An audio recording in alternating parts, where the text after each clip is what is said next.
on a freezing night outside a luxury Manhattan hotel. A scruffy beggar huddled on the marble steps, his billionaire eyes hidden beneath a grimy hood. Guests in designer coats swept past him like he was invisible. Then a black limousine stopped at the curb. A stunning blonde in a red dress stepped out, clutching a leather briefcase stuffed with contracts worth billions. Instead of walking by, she sat down beside him, her perfume mixing with the stink of the street, hands trembling. She leaned in and whispered an insane deal. "Marry me. Just 1 year. I will make you a billionaire tonight." He almost laughed. He already was.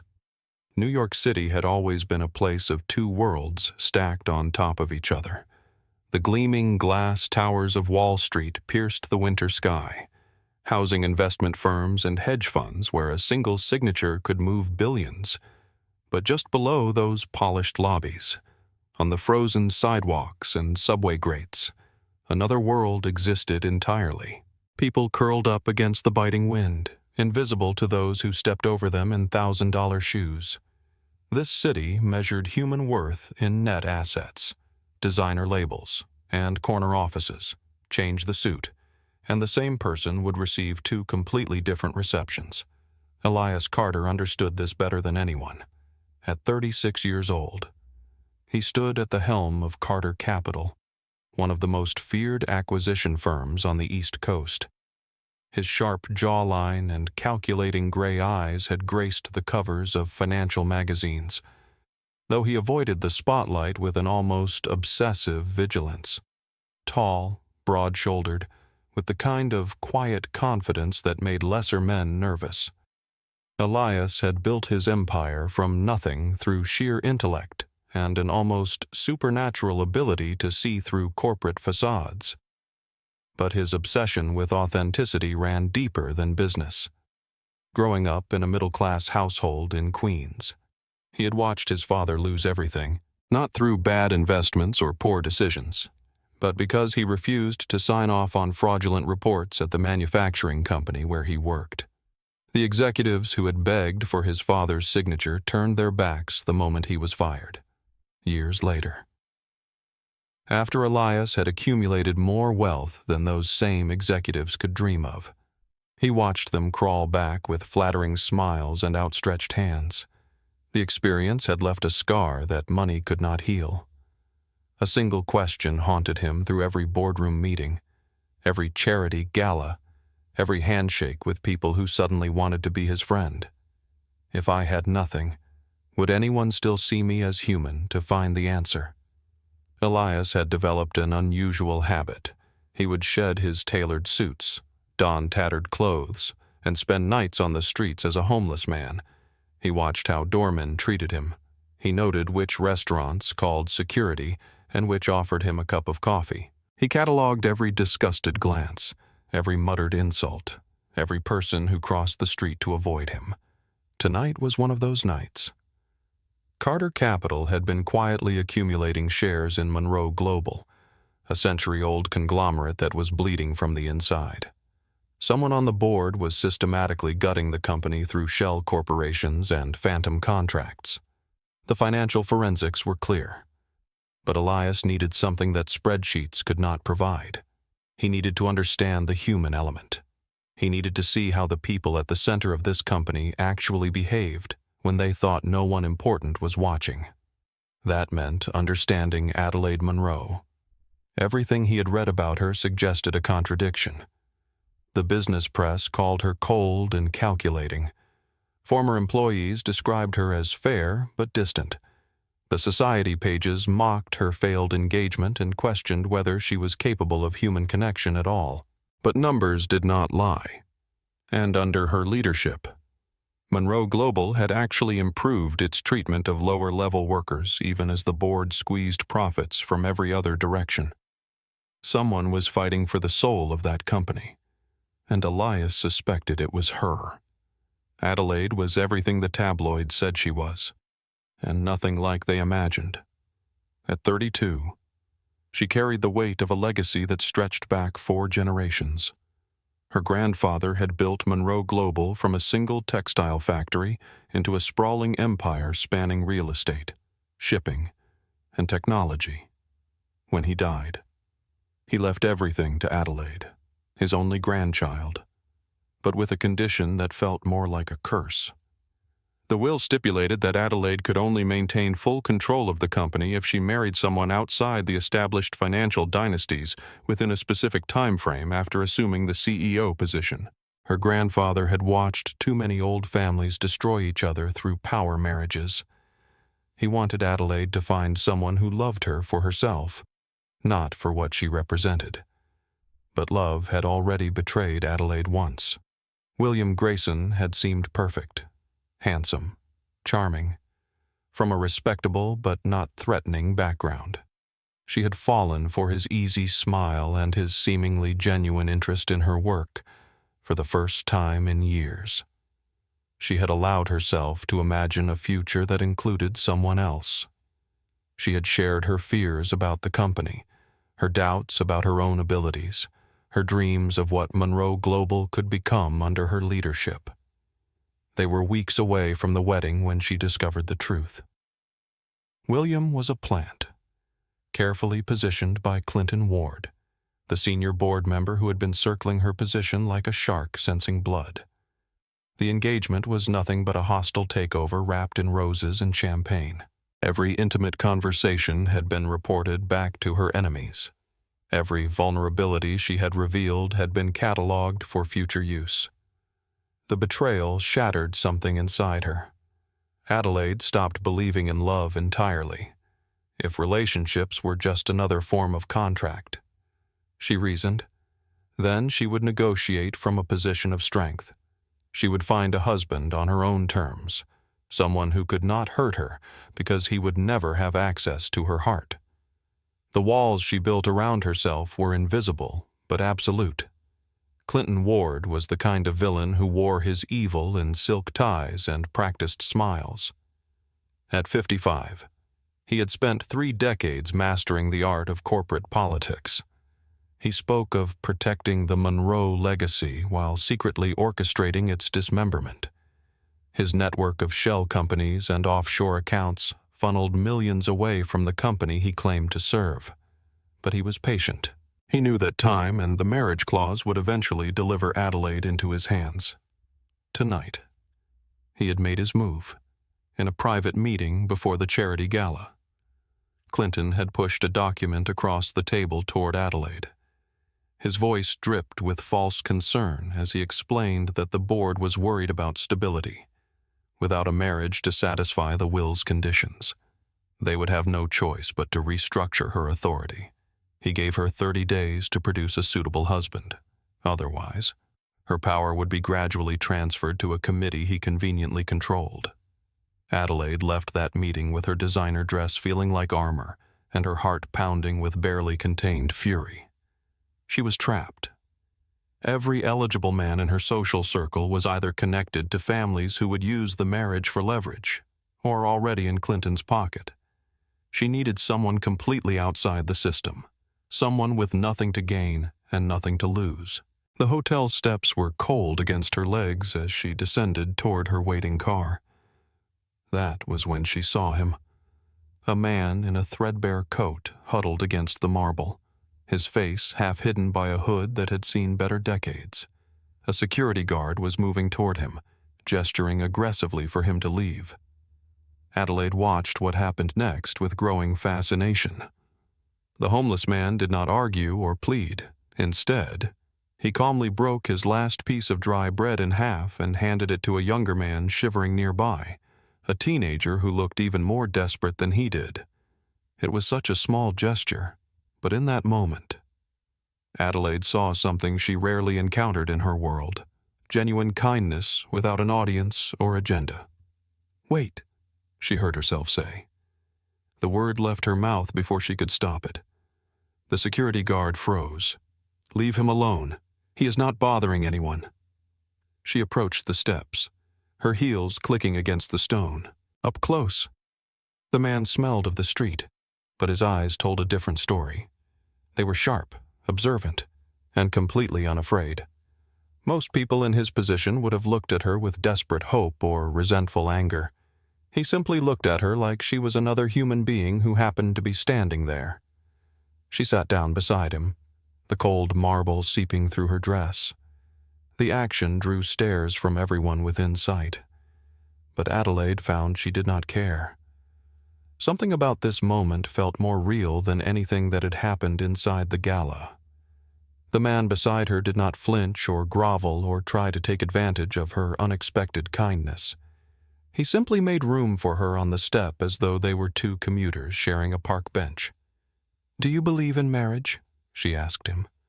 He turned to look at her fully, and she noticed his jaw was stronger than the beard suggested, his posture straighter than she had first realized. There was intelligence in those eyes, a sharpness that seemed completely at odds with his circumstances. "Depends on the terms," he replied. "Some marriages are worse investments than subprime mortgages." The response startled a laugh out of her. It was the kind of answer she would expect from a Wall Street analyst, not a man begging for change. For a moment, Adelaide forgot why she had sat down in the first place. She forgot the ultimatum waiting upstairs, the board members plotting her downfall, the empty apartment waiting for her return. There was something almost peaceful about this frozen moment on the hotel steps, talking to a stranger who had no idea who she was or what she was worth. They talked for several minutes, each testing the other with carefully chosen questions. Adelaide asked whether he valued freedom or security. He answered that poor people did not get to choose, and only the wealthy had the luxury of imagining they had options. She asked what he would do with unlimited money. He said he would find out who his real friends were, which would probably mean having no friends at all. Elias, for his part, was rapidly reassessing everything he thought he knew about Adelaide Monroe. The tabloids painted her as a cold princess, obsessed with maintaining her family's social standing. But the woman sitting beside him on these dirty steps was raw with exhaustion and something close to desperation.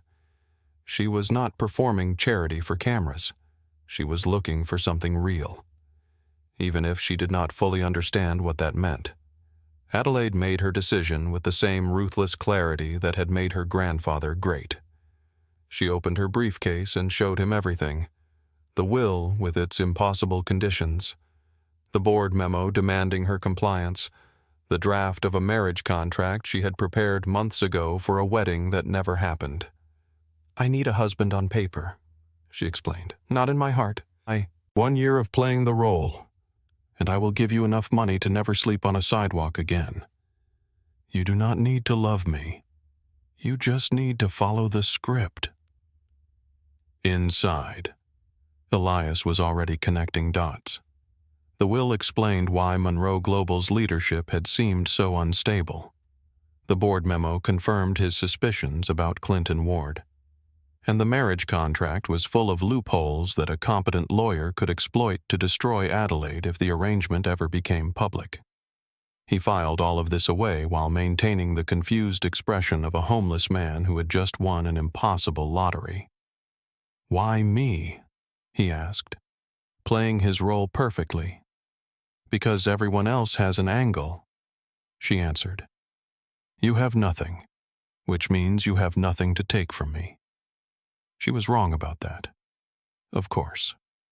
But Elias found himself admiring her logic even as he recognized its fatal flaw. Adelaide Monroe was trying to buy safety in a world where safety could not be purchased. She was also the first person in months to treat his homeless persona as fully human, worthy of conversation and consideration. "If I agree," he said carefully, "I have one condition. No one digs too deep into my past."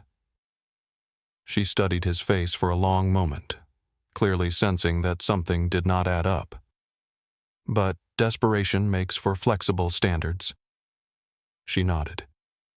The signing happened that night in the office of George Hamilton, the Monroe family's longtime lawyer. George nearly had a heart attack when Adelaide walked in with a man who looked like he had been sleeping in dumpsters. But Adelaide's tone left no room for argument. This was her decision, and she expected him to make it legal. Elias read through the contract with a speed that should have raised questions. He noted every vague clause that could be weaponized, every assumption that left Adelaide vulnerable. A competent hostile party could use paragraph 7 to argue breach of fiduciary duty. Clause 12 left ambiguous what would happen if the marriage became public knowledge before the designated period. The whole document was amateur hour compared to the agreements Elias dealt with daily. He said nothing. He wanted to see how this would play out, and whether the people around Adelaide would protect her or feed her to the wolves. The wedding itself was the least romantic ceremony in the history of matrimony. Adelaide wore a simple white business dress, her makeup still perfect from the gala, but her eyes carrying the exhaustion of someone who had been fighting for too long. Elias wore the cleanest shirt the law office could provide, still carrying the faint smell of the streets despite a quick wash in the bathroom sink. A city official performed the brief ritual while George watched with barely concealed horror, his pen hovering over the documents as though hoping someone would stop this before it went any further. Both signatures hit the paper like closing documents on a business merger, which in many ways this was. No kiss sealed the union. No rings were exchanged. The only witness was a lawyer who clearly thought he was watching a disaster unfold in slow motion. But for Elias, the moment carried unexpected weight. He was now operating in two worlds simultaneously. By day, he would be the mysterious homeless husband who had captured a billionaire heiress. By night, his real identity would continue orchestrating the acquisition of Monroe Global. The question was whether he could keep those worlds separate long enough to understand what Adelaide truly deserved. The penthouse took Elias's breath away, even though he had seen plenty of luxury in his real life. Floor-to-ceiling windows offered a panoramic view of Manhattan's glittering nightscape. The furniture was minimal but exquisite, each piece probably worth more than most people's annual salaries. The household staff did not hide their shock. Helen Price, the longtime housekeeper who had known Adelaide since childhood, looked at the new husband with undisguised concern. Irene Collins, the chef, whispered frantically to her assistant in the kitchen. Only Flynn Walker, the driver, kept his expression neutral, though his eyes missed nothing. Adelaide introduced Elias with all the warmth of a press release. "This is my husband." She did not add any endearments or explanations. The statement hung in the air like a challenge. That first night, she laid out the rules with clinical precision. He would not enter her study without permission. He would not discuss her private life with anyone. When public events required his presence, he would dress appropriately and perform the role of a devoted spouse. In exchange, he would receive his own room, a generous personal allowance, and a substantial payout when the year ended without scandal. Elias agreed to everything while mentally cataloging the documents scattered across her coffee table. Meeting invitations with unfamiliar company names, financial reports with suspicious gaps, a calendar marked with appointments that seemed designed to keep her running in circles while the real decisions happened elsewhere. Their first breakfast together became an unexpected turning point. Elias ate with the casual efficiency of someone who had survived on irregular meals, not bothering with the elaborate place settings. Adelaide watched him with growing irritation before finally speaking. "You will need to learn proper table manners. We cannot have photographers capturing you eating like a construction worker." Elias looked up, his expression mild. "You married me because you needed a name on a document," he replied. "I did not realize the package included finishing school." The comment startled Adelaide into genuine laughter. It was the first authentic emotion she had shown since they met. She realized with a strange pang that he was not afraid of her. Most men in her orbit either wanted something from her or were intimidated by her position. This man treated her like an equal, which was both refreshing and deeply unsettling. The public debut came 2 weeks later at a gala celebrating some charity that Adelaide's family had supported for generations. The transformation of Elias Carter into a presentable husband was orchestrated by Serafina Cole. Adelaide's sharp-eyed assistant, stylists, barbers, and tailors descended upon him like a pit crew preparing a race car. When he emerged in a perfectly fitted charcoal suit, the household staff stared in open amazement. The homeless man had vanished entirely. In his place stood someone who looked like he had been born to wear expensive clothes. His jawline was clean, his hair expertly styled, his posture radiating quiet authority. The transformation was so complete that Helen actually gasped aloud. Even Adelaide felt her breath catch slightly before she forced her expression back to neutral. She found herself studying him with new eyes as he adjusted his cufflinks with practiced ease. The movement was too natural, too refined for someone who had supposedly never worn formal clothes before. Another piece of evidence that something about this man did not add up. But Adelaide had committed to this path, and questioning her decision now would only show weakness. At the gala, they walked in together, arm in arm. Cameras flashed from every direction, the assembled photographers clearly hungry for the first images of Adelaide Monroe's mysterious new husband. Society columnists craned their necks for a better look, already composing the opening lines of tomorrow's gossip columns. The buzz of speculation followed them like a wave as they moved through the crowd. Clinton Ward materialized almost immediately, his smile tight as he offered congratulations that sounded more like threats. "You certainly moved quickly," he observed. "The board will want to know more about your husband's background." Adelaide's reply was ice cold. "My grandfather wanted someone outside the usual circles. I have honored his wishes." Throughout the evening, Elias played his role flawlessly. He smiled at the right moments, offered appropriately vague answers about his past, and never once showed discomfort at being surrounded by people worth more than small countries. But it was a confrontation with an arrogant shareholder that truly revealed his capabilities. The man had made a snide comment about Adelaide's luck in finding such an unconventional husband. His tone implied that Elias was nothing more than a charity case who had won a golden ticket. Without raising his voice, Elias responded with a detailed analysis of Monroe Global's recent acquisitions, pointing out risks and inefficiencies that the shareholders' own investment team had apparently missed. The table went silent. Several faces paled. Adelaide watched her contractual husband with new eyes, seeing for the first time that there was something beneath the surface she had completely failed to detect. The investigation began from both directions. Adelaide asked Serafina to quietly research Elias's background. The results were troubling in their absence. The man essentially did not exist on paper. No employment history, no financial records, no social media presence for someone in their 30s. This level of invisibility was almost impossible without deliberate effort. Serafina dug deeper, pulling traffic camera footage and cross-referencing with homeless shelter records. What she found was even stranger. The other homeless people treated Elias with respect that bordered on reverence. He was not one of them. He was something else entirely, moving through their world like a researcher studying an unfamiliar species. Meanwhile, Elias was conducting his own research from inside the Monroe penthouse. Casual conversations with Irene the chef yielded insights into household tensions and overheard arguments. Glimpses of Adelaide's calendar revealed a pattern of meetings with companies that seemed connected to Clinton Ward's shadow network. Elias began constructing a map of corruption that confirmed everything he had suspected.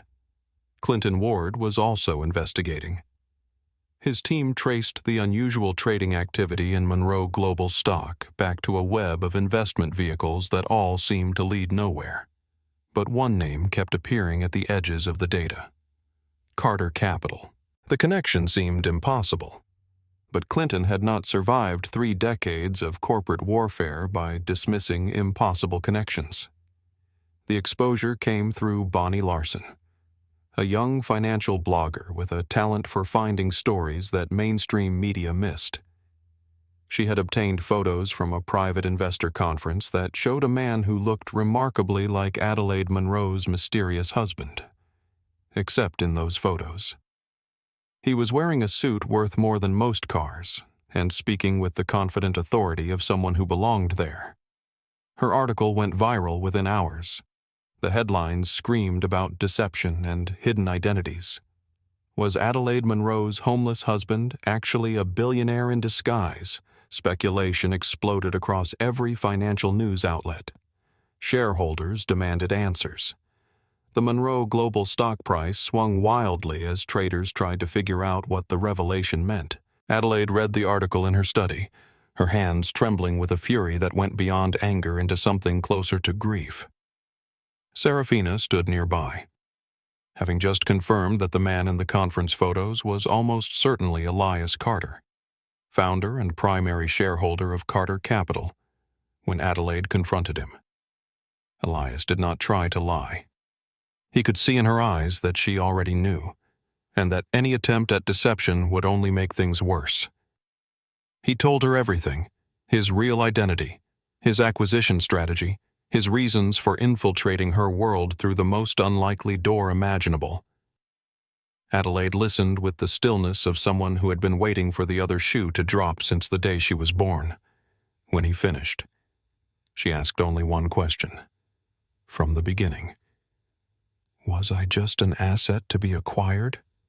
Elias paused before answering. He could have softened the truth, offered her comfortable lies that would make this moment easier. But something had shifted in him over these weeks. He found that he could not bring himself to deceive her anymore. Truthfully, that was how it started. He watched pain flash across her face but continued. I needed to understand whether Monroe Global was worth saving or whether I should just wait for it to collapse and buy the pieces. You were a variable in an equation, a factor to be analyzed and understood. Adelaide closed her eyes, absorbing the impact of his words. But that changed. Elias continued, his voice lower now. Watching you fight Clinton and the board when everyone expected you to fold. Seeing how you remembered the name of every person who serves you coffee in the morning. Understanding what you are trying to protect and why it matters to you. Somewhere along the way, you became more than a line item on a balance sheet. I am not sure exactly when it happened, but it did. Adelaide turned away from him, staring out at the city lights that suddenly seemed very cold. Every relationship in her life had eventually revealed itself as a transaction. Parents who measured her value by her usefulness to the family name. Friends who disappeared when she could no longer offer them access or influence. A fiancé who had been paid to pretend to love her. She had tried to beat the system by making the transaction explicit, and somehow she had still ended up being played. Clinton Ward moved with predatory efficiency. He called an emergency board meeting, presenting the media reports as evidence that Adelaide had colluded with a hostile acquirer. He demanded her immediate suspension pending a full investigation. Several board members who had previously supported Adelaide began to waver, frightened by the implications of Carter Capital's involvement. The night before the crucial board meeting, Elias came to Adelaide with a folder containing months of research, shell companies, phantom invoices, offshore accounts, a complete map of how Clinton Ward had been systematically looting Monroe Global while pretending to protect it. I can take this public myself, Elias told her. Carter Capital can force a hostile takeover and clean house without your involvement. You would be protected from the fallout. And what would that cost me? Adelaide asked. Everything. Your company would survive, but it would not be yours anymore. Adelaide studied the documents, her mind racing through implications and possibilities. The easy path was to let Elias handle it. He had the resources, the expertise, the ruthlessness to destroy Clinton Ward and his entire network. But that would mean surrendering the fight, admitting that she could not protect her grandfather's legacy herself. There is another option, Elias said quietly. We go in together. I provide the evidence. You provide the moral authority. We make them choose between a CEO who was deceived by her husband and a board member who has been stealing from the company for years. And if they choose Clinton anyway, then we burn it all down together." Adelaide looked at him for a long moment. Despite everything, despite the lies and manipulation and calculated moves, he was offering her a genuine choice. He could have simply activated his own plans without consulting her. Instead, he was treating her as a partner, not an acquisition target. The board meeting was a battlefield. Clinton opened with a devastating presentation. Painting Adelaide as either a fool or a conspirator, his allies nodded along with expressions of grave concern. The shareholders present shifted uncomfortably in their seats. Then Elias stood up. He introduced himself formally as the founder of Carter Capital and acknowledged that his methods had been unorthodox. But he had not come to destroy Monroe Global. He had come to save it from those who had been bleeding it dry for years. The evidence he presented was meticulous and damning. Transaction records showing money flowing to Clinton's shell companies. Contracts signed at inflated rates with vendors that Clinton secretly controlled. A pattern of corruption so thorough that the company had lost hundreds of millions over the past decade. Clinton's face went gray as the documents appeared on screen after screen. His prepared defenses crumbled as board members who had been his allies began edging away.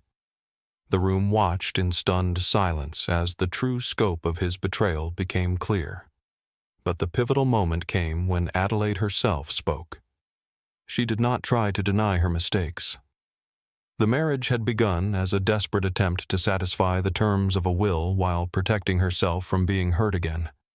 She had been so focused on defense that she had not seen the real threat sitting at her own boardroom table. "I chose to trust a stranger over investigating my own colleagues," she said. "That was a failure of leadership. But if this board wants Monroe Global to survive, the choice is clear. You can side with someone who has been stealing from this company for years, or you can take a chance on rebuilding with people who have at least been honest about their intentions." The vote was not close. Clinton Ward was suspended immediately. Pending criminal investigation, the board authorized a restructuring plan developed jointly by Monroe Global and Carter Capital.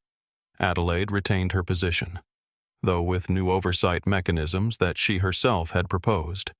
In the weeks that followed, the company began its slow recovery. Clinton faced federal charges that would likely result in significant prison time. The stock price stabilized as investors recognized that the corruption had been excised and competent leadership remained. For Adelaide and Elias, the transaction was technically complete. The marriage had served its purpose. Carter Capital was now a legitimate partner rather than a hostile acquirer. There was no longer any business reason for them to remain together. Elias prepared the divorce papers himself, presenting them to Adelaide one evening in the penthouse they had shared for months. "Our contract is fulfilled," he said. "You do not need my name attached to yours anymore. The media will move on to the next scandal eventually." Adelaide held the documents without looking at them.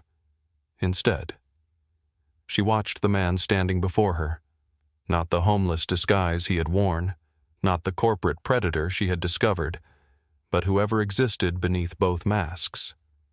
"Come with me," she said finally. They took a car to the hotel where everything had begun. The marble steps were just as cold as they had been that first night. The same doorman stood at attention, though they did not recognize Adelaide in her simple coat or Elias without his disguise. She sat down on the same spot where she had first proposed her insane bargain. He sat beside her without hesitation. That night, Adelaide began.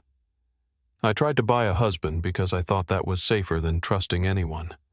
I thought if I made it a transaction, no one could hurt me." The city hummed around them, indifferent to whatever drama was unfolding on these steps. Taxis honked in the distance, somewhere nearby. A street musician played a melancholy saxophone. The same city that had witnessed their first strange meeting now bore witness to something far more vulnerable.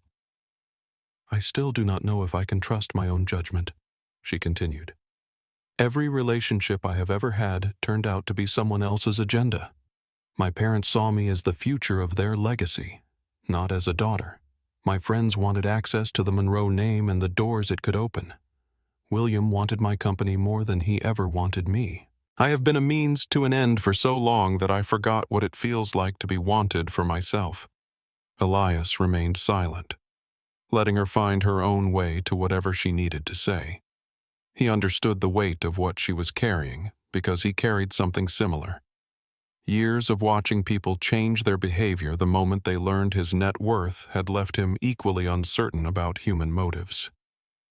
Adelaide turned to face him directly.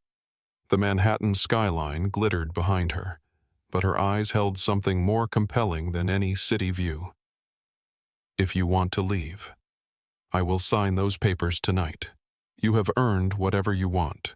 The acquisition, the partnership, the clean exit. It is all yours. But if there is any part of you that imagines something different, something that cannot be structured in clauses and contingencies. She hesitated, searching for words that she had never learned to speak.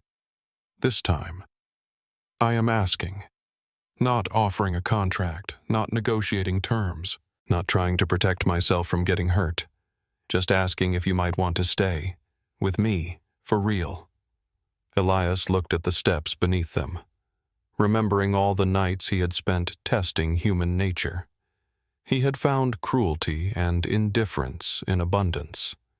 But he had also found one woman who sat down beside a beggar and offered him half of everything she had. Her methods had been transactional, but her instinct had been genuine. I have spent years building walls out of contracts and clauses, he said slowly, using legal language to control every risk. But some things cannot be structured. Some risks have to be taken on faith. He reached over and took her hand, not as a gesture for cameras or shareholders, but simply because he wanted to. Perhaps, he said, this is one deal worth making without an exit clause. They sat together on those cold steps as the city sparkled around them. Two people who had found each other through deception and somehow arrived at something true. No photographers captured the moment. No contracts memorialized it. There was only the simple reality of two hands intertwined, and the beginning of something that could not be measured in quarterly reports. Months later, a new article appeared under Bonnie Larson's byline. It was not an exposé this time, but something closer to a reflection. She wrote about a billionaire who had disguised himself as a beggar to understand the human heart. About a woman who had tried to buy a marriage and ended up finding a partner. About how the strangest love stories sometimes begin with the wrong intentions, but find their way to the right destination. The final line of the article would be quoted for years afterward, becoming something of a legend in financial circles. The most profitable investment Elias Carter ever made will never appear in any quarterly report. Some returns, it seems, cannot be calculated in currency, and in a penthouse overlooking Manhattan. Two people who had started as strangers in a transaction had become something no contract could define. Partners in a venture with no end date, no exit strategy, and no terms except the ones they wrote together, one day at a time.